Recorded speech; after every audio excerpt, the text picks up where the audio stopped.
Hello and welcome back to my channel, or welcome if you are new here. Today we have a simple create with me in my sketchbook. I will be creating a Tombow dual brush pen and Prismacolor colored pencil illustration based off of this elk photo that I took. I took this on our way to Grand Teton National Park last April. I did change up the composition a little bit, as you'll see, just to fit better with this size of sketchbook as well as this style of drawing.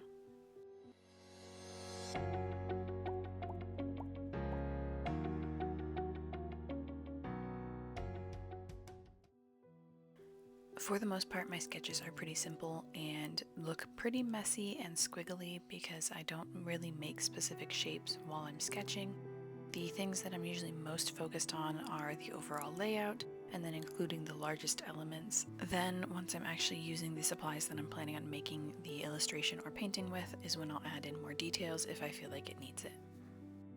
This never shows up as well on camera, but I usually erase most of my sketches so I can just faintly see them in real life.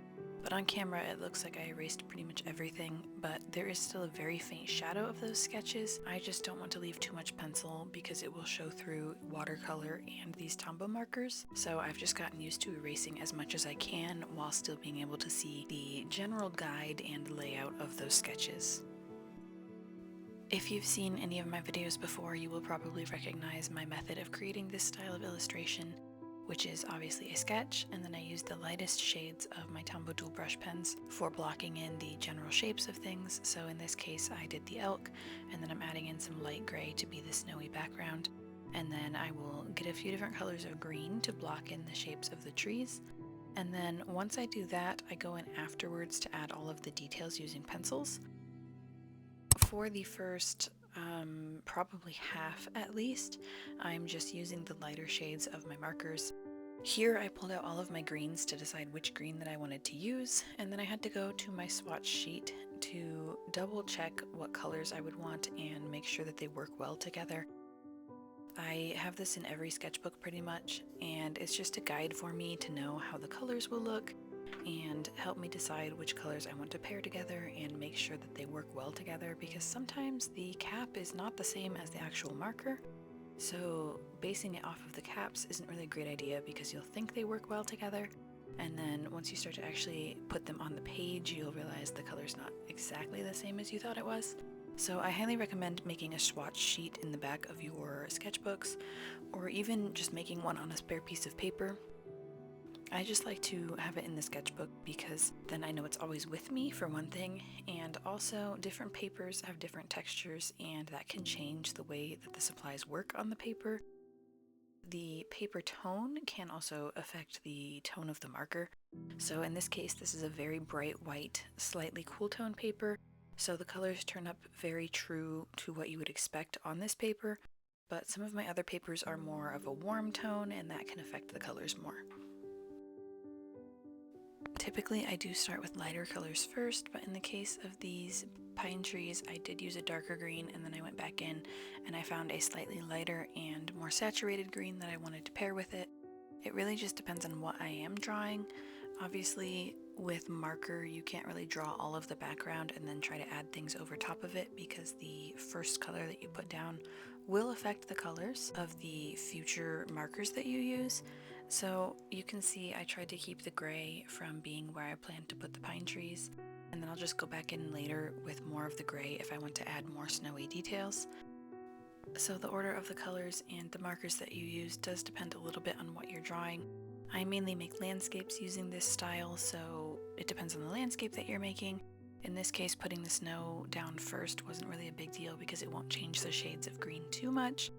But if you're drawing something like a mountain, you definitely would want to draw the trees first, and then if you have really strong colors for the mountain behind, like a dark gray or dark browns, you would want to draw that around the tree. I can put an example of some of my other drawings that I've done in this style so you can see what I mean. Just be mindful of how you're layering the markers, and then once all of your marker base is done, you can go ahead and start using the pencil to add all of the details. Since I have used these Tombows quite a lot, the brush tip as well as the bullet tip tend to be not quite as fine or thin as I would like. So for things like the elk's antlers, I did just use my pencil and I didn't put any marker base down, just because I knew it wouldn't be thin enough and it would be a little bit messy. So you don't have to include marker as the base for every single element. It definitely gives it a very specific look if you do it for the main large things such as the trees or any animals, mountains, the ocean, any of those sort of things. I really like the way that it looks when you use these Tombows as the background and then add some pencil over top. If you have followed my artwork for a while, especially on Instagram, you will probably have seen my daily drawings that I did last year, and a lot of those I made using these supplies, the Tombow base and then the Prismacolor for details. One of the things that I learned while doing that last year was that I don't really enjoy this style or this method of creating illustrations in my sketchbooks if it's something super detailed or more of like a small scale drawing, so something like a flower or a detailed portrait of an animal or something like that. I just don't really like the results as much as when I use it for landscapes. So here you'll see these are a few of my favorites that I drew last year in my sketchbook, and then a couple more that I've done not in sketchbooks, just like on paper.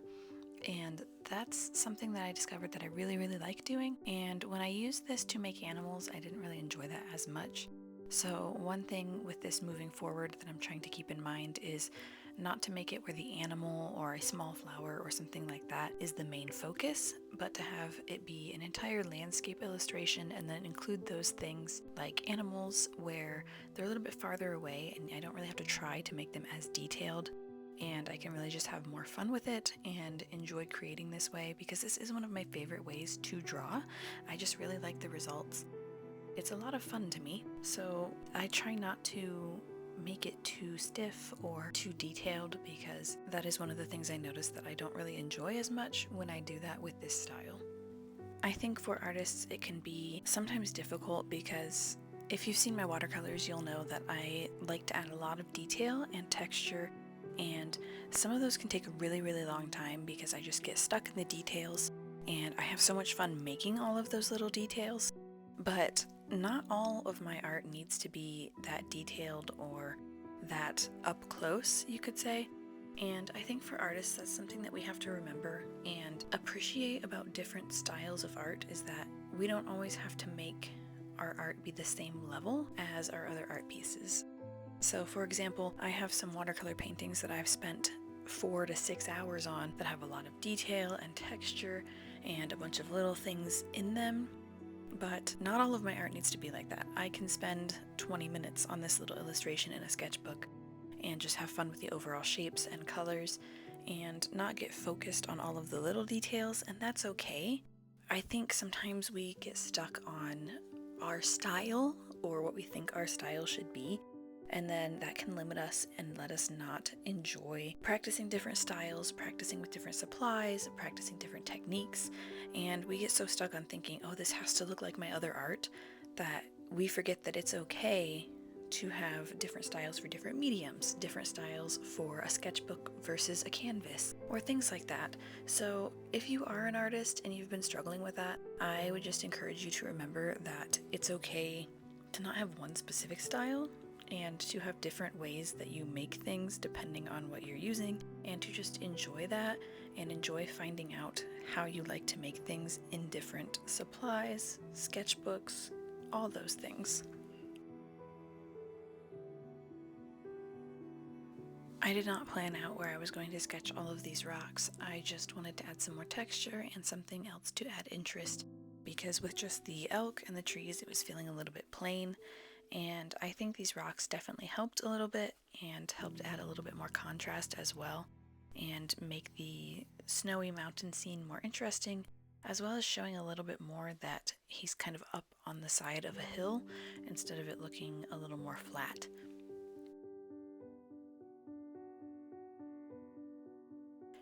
A little update about what to expect from me here on YouTube as well as on Instagram. I did not post as much during February, and that's going to continue during March and probably April as well. I'm still planning to have videos every 3 weeks or so, and then I'll be posting on Instagram, Facebook, TikTok, all of those. As I create new art, I will be posting pictures and maybe some behind the scenes stuff like that, but again, not going to have too busy of a posting schedule for the next couple of months.